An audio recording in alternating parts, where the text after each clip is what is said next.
Inilah headline news pukul 1 waktu Indonesia Barat.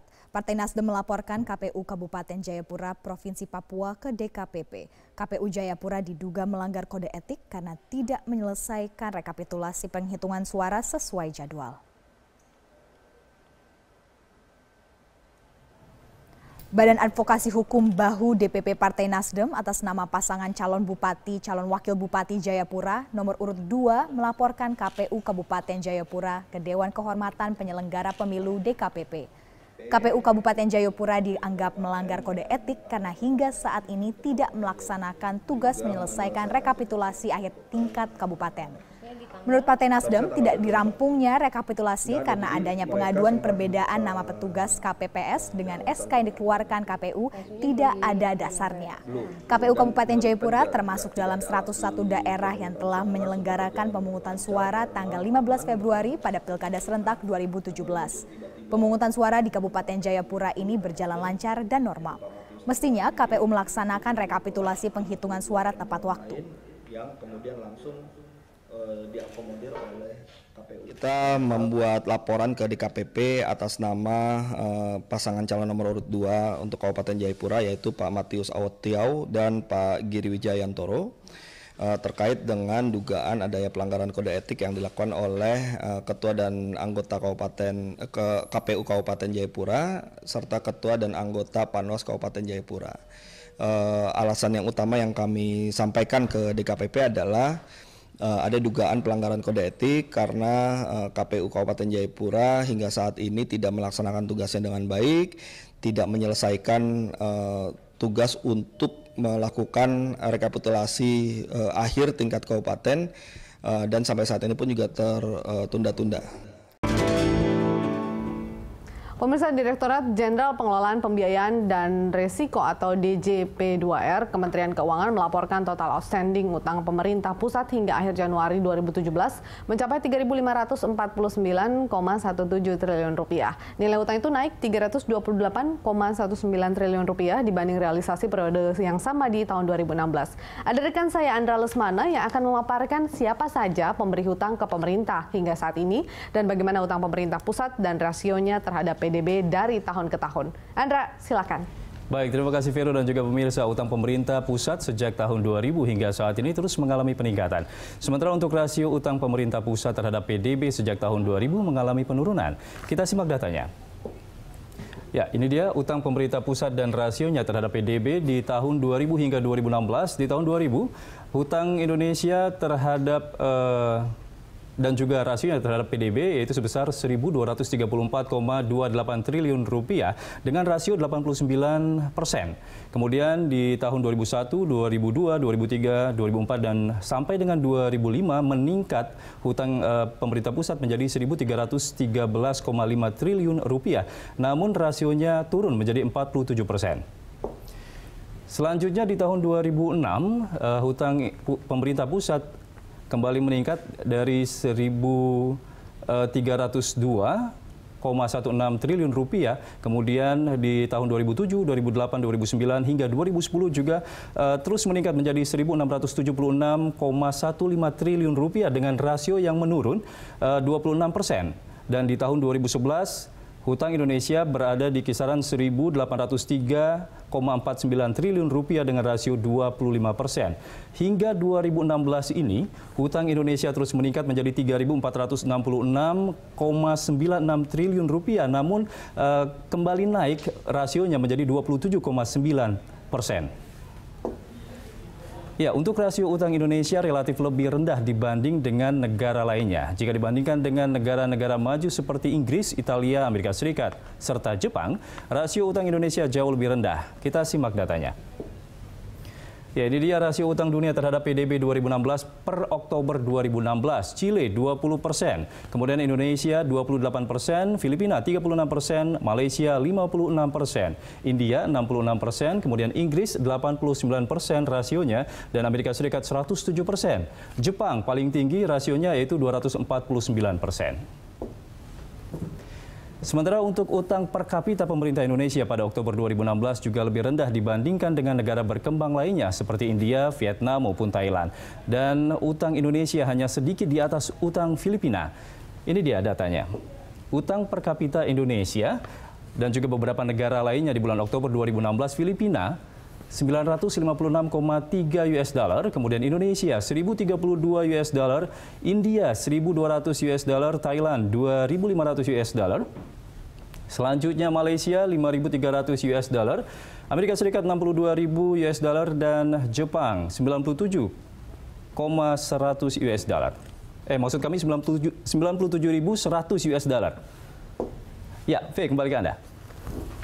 Iya, baik. Andra, tadi Anda telah memaparkan ini jumlah hutang Indonesia dari tahun ke tahun hingga membandingkan rasio hutang Indonesia dengan negara lainnya. Bahkan memang cenderung menurun meskipun jumlahnya naik begitu. Lantas siapa yang hingga saat ini pemberi pinjaman terbesar ke pemerintah? Ya, Veronica dan juga pemirsa, sampai saat ini Indonesia masih memiliki pinjaman luar negeri. Per Januari 2017, utang luar negeri pemerintah Indonesia, baik bilateral maupun multilateral, tercatat 728,15 triliun rupiah. Naik tipis dari akhir 2016 yang sebesar 728,8 triliun rupiah. Kita lihat datanya. Ya, daftar pemberian pinjaman ke pemerintah Republik Indonesia untuk Bank Dunia sebesar 230,26 triliun rupiah per Desember 2016, kemudian Jepang 199,4 triliun rupiah hingga Januari 2017, ADB sebesar 122,02 triliun rupiah per Januari 2017, kemudian Prancis 24,56 triliun rupiah, Jerman 24,74 triliun rupiah dan IDB sebesar 9,83 triliun rupiah. Demikian informasi yang bisa saya sampaikan. Kembali ke Anda, Veronica.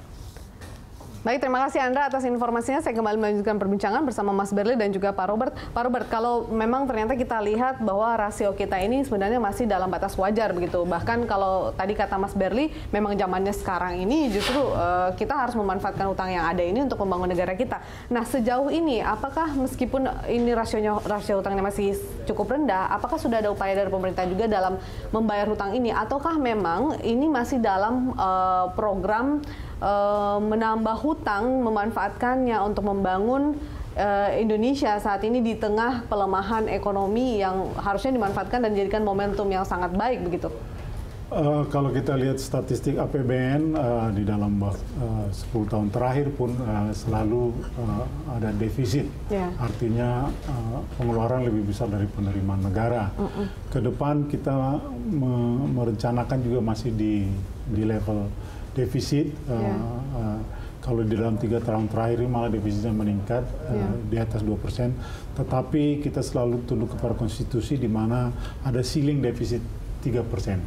Nah, sepanjang APBN itu dari tahun ke tahun selalu dirancang dengan defisit APBN, otomatis kita secara neto akan menambah hutang dari tahun ke tahun. Di dalam prakteknya memang kita ada membayar refinancing, tetapi juga meng-create utang baru untuk membayar utang tersebut. Which is okay sepanjang yang saya katakan tadi net utang yang terjadi itu adalah masih meng-create space di bawah space yang cukup untuk APBN. Lagi-lagi kan kita tahu sebenarnya debt to GDP yang alarming itu kan secara teoritis atau secara benchmarking itu 60% ke bawah. Jadi kita masih cukup aman, jadi masih punya ruangan sepertinya sebenarnya pemerintah Indonesia untuk berutang. Jadi kuncinya bagaimana utang tersebut dipakai untuk meng-create pertumbuhan ekonomi dan menciptakan lapangan kerja.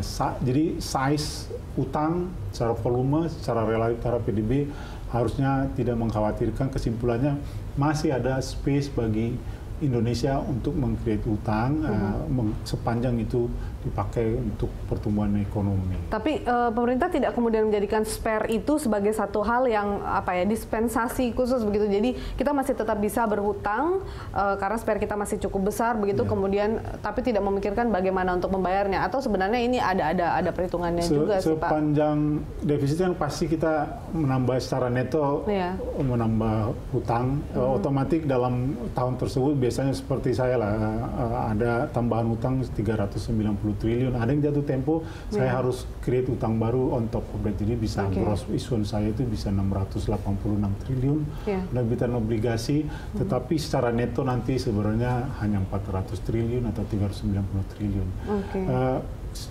Untung memang kita sudah meng-create market surat berharga negara di Indonesia maupun di pasar global, sehingga kita punya investor yang setia dan punya market tempat memperoleh sumber financing ini. Yang menjadi tantangan bagi kita adalah bagaimana mengelola hutang sehingga kalaupun kita meng-create hutang baru ataupun servis hutang lama, cost of fund yang baru itu atau tingkat bunga yang baru itu harusnya lebih rendah dari yang udah.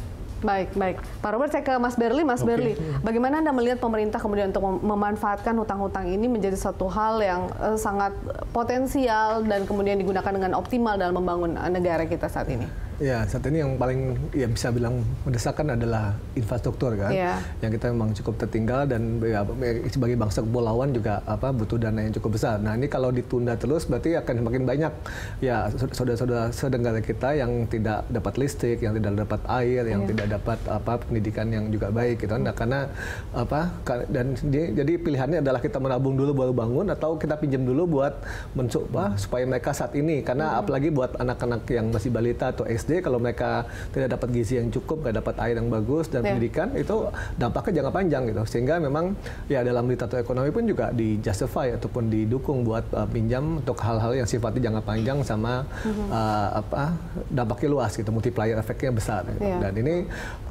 agak disayangkan gitu kalau ada ketakutan yang berlebihan terhadap hutang yang tanpa didasari oleh pengetahuan ekonomi yang cukup gitu, yang baik gitu. Karena di korporasi pun juga perusahaan juga masuk hal biasa buat menghutang gitu. Artinya selama ini Anda melihat kemudian pemerintah dalam menambah hutang dan kemudian juga mengelola hutang tersebut seperti apa? Apakah memang sudah sesuaikah ataukah juga memang ada hal yang perlu diperbaiki begitu dalam pengelolaan hutangnya? Ya, kalau secara prinsip dulu ya, prinsip tadi bahwa ketika ekonomi sedang melambat itu harus peran pemerintah buat mendorong untuk melakukan ekspansi dan kan ekonomi kita memang sedang agak melambat 2 tahun terakhir ini kan. Sehingga kalau dibiarkan justru akan makin buruk dampaknya, bisa melambat lagi, bisa di bawah 5% pertumbuhan ekonomi kita kan. Nah, itu satu. Kemudian ya kan penggunaannya juga sebagian besar buat ke infrastruktur kan tadi yang memang dampaknya cukup baik dan cukup panjang gitu. Dan kemudian juga kita lihat dari segi pajaknya juga bukannya diam saja, ada upaya-upaya yang cukup serius, ada tax amnesty, ada peningkatan database dan tahun ini juga akan lebih serius lah. Jadi saya kira dua-duanya sudah balance antara yang dikerjakan tadi. Kita tahu ada hutang pemerintah juga ini dari beberapa negara begitu. Kalau kita tahu juga The Fed saat ini yang menjadi bank sentral dari Amerika sendiri kan juga ada perencanaan untuk menaikkan suku bunga ini mungkin berdampak pada kurs dolar dan juga berpengaruh terhadap kurs rupiah. Apabila kemudian dalam waktu dekat ini pun pemerintah ada rencana untuk membayar hutang, artinya ini juga menjadi beban tersendiri dalam membayar hutang dengan pengaruh dari kurs ini kah atau bagaimana?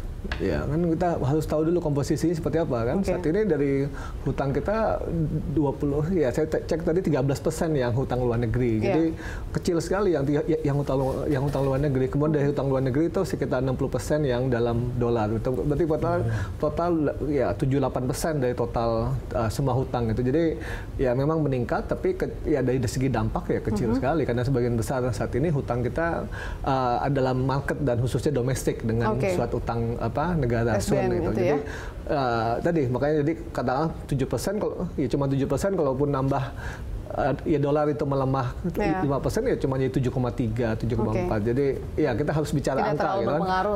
Jauh sekali lah kita bicara. Apakah itu juga menjadi pertimbangan Pak Robert sehingga kemudian memang kuota dalam meminjam utang itu tidak terlalu banyak dari luar, kemudian lebih banyak menggunakan SBN sendiri? Pertama, di dalam kami mencari sumber pembiayaan melalui utang, kita bicara instrumen ya, ada 2 instrumen. Pinjaman dan obligasi. Pinjaman itu adalah loan yang sebagian besar dari luar negeri, multilateral, bilateral. Kalau kita lihat misalnya tahun lalu itu udah negatif 4 triliun. Artinya pinjaman ini lebih banyak kita bayar daripada kita ambil yang baru. Karena makin setelah Indonesia naik tingkat menjadi middle income country, lender baik multilateral, bilateral itu size-nya menjadi semakin kecil, nggak sanggup lagi melayani size ekonomi kebutuhan kita yang besar. Jadi kita juga menyadari pinjaman itu makin lama akan makin kecil. Nah, jadi dari Bank Dunia, ADB, IDB itu makin lama lebih banyak kita bayar kembali. Itu instrumen pertama. Instrumen kedua adalah surat berharga negara, menjadi instrumen yang paling utama menjadi sumber pembiayaan, di mana investornya adalah market investor, jumlahnya banyak. Kami terbitkan dalam mata uang rupiah, dalam US dollar, dalam euro, dan ada dalam mata uang yen. Di dalam strategi kami mencari pembiayaan ini, khususnya melalui SBN, andalan utama adalah dalam mata uang rupiah dan dilakukan melalui lelang. Kami secara rutin tiap minggu lelang, sehingga itu juga sesuatu konsistensi yang perlu dilihat oleh market dan investor, sehingga dia bisa predik kapan kami lelang, bahkan target size-nya pun mereka bisa antisipasi. Karena market membutuhkan itu supaya dia bisa membuat perencanaan. Di luar yang rupiah, kami menerbitkan yang besar kemudian US dollar, karena memang utang-utang kita lama dengan US dollar perlu diservis, dan juga memang sumber penerimaan kita juga migas ada yang dalam US dollar, sehingga relevan lah, tidak mismatch, currency mismatch-nya tidak terjadi. Itu US dollar, euro, dan Japanese yen itu SBN-nya kurang lebih 20% dari total penerbitan. Kenapa kami harus menerbitkan itu? Pertama, untuk meng-create diversifikasi investor base, supaya kami juga, kantong investor kami bukan hanya di domestik, tapi ada kantong investor di global yang pembeli US dollar, ada pembeli euro, pembeli yen, itu berarti ada kantong-kantong sumber-sumber kami menerbitkan bonds. Yang kedua juga memastikan bahwa kami punya sumber lain dalam hal menghindari crowding out di Indonesia. Karena kita tahu likuiditas pasar keuangan di Indonesia juga terbatas. Jangan kami sampai menerbitkan SBN dalam size yang sangat besar sehingga crowding out, sehingga tidak ada jatah buat private. Itu juga perlu kami kelola sedemikian rupa. Oke, baik Pak Robert, Mas Berli, kita lanjutkan perbincangan di segmen berikutnya. Tetaplah bersama kami di Hot Economy, kami akan kembali usai jeda.